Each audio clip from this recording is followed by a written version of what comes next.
અમદાવાદના મણિનગરમાં મહાલક્ષ્મી કોર્નરથી ખરીદેલી હેવમોર આઈસ્ક્રીમમાંથી ગરોળી નીકળવાનો ચોંકાવનારો મામલો સામે આવ્યો। આ ઘટનાને પગલે આરોગ્ય વિભાગે નરોડા જીઆઈડીસીમાં આવેલી હેવમોર આઈસ્ક્રીમ ફેક્ટરીમાં ચેકિંગ હાથ ધર્યું।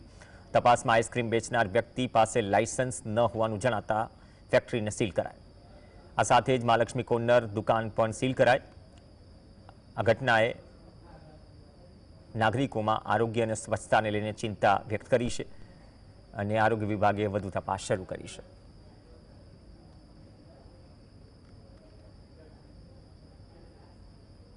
એક હેવમોર આઈસ્ક્રીમના કોનમાં ગરોળીની પૂંછડીનો ભાગ હોય એવી એક કમ્પ્લેન આવેલ હતી। જે આઈસ્ક્રીમ ફરિયાદીએ મણિનગરના એક મહાલક્ષ્મી કોર્નર છે ત્યાંથી ખરીદ કરેલ હતો। ત્યાં તપાસ કરતાં તે વેચ નંબરનો માલ મળી આવેલ હતો। ત્યાંના મહાલક્ષ્મી કોર્નર જે ફૂડ સેફ્ટી એક્ટ પ્રમાણે લાયસન્સ કે રજિસ્ટ્રેશન ધરાવતા ન હોવાથી તે યુનિટ તાત્કાલિક અસરથી બંધ કરવામાં આવેલ છે। વધુ તપાસ અર્થે અમો હેવમોર આઈસ્ક્રીમ જ્યાં મેન્યુફેક્ચરિંગ યુનિટ છે નરોડા જીઆઈડીસીમાં ત્યાં આવીને તપાસ કરેલ છે અને તે બેચ નંબરના નમૂના લેવાની કાર્યવાહી કરેલ છે।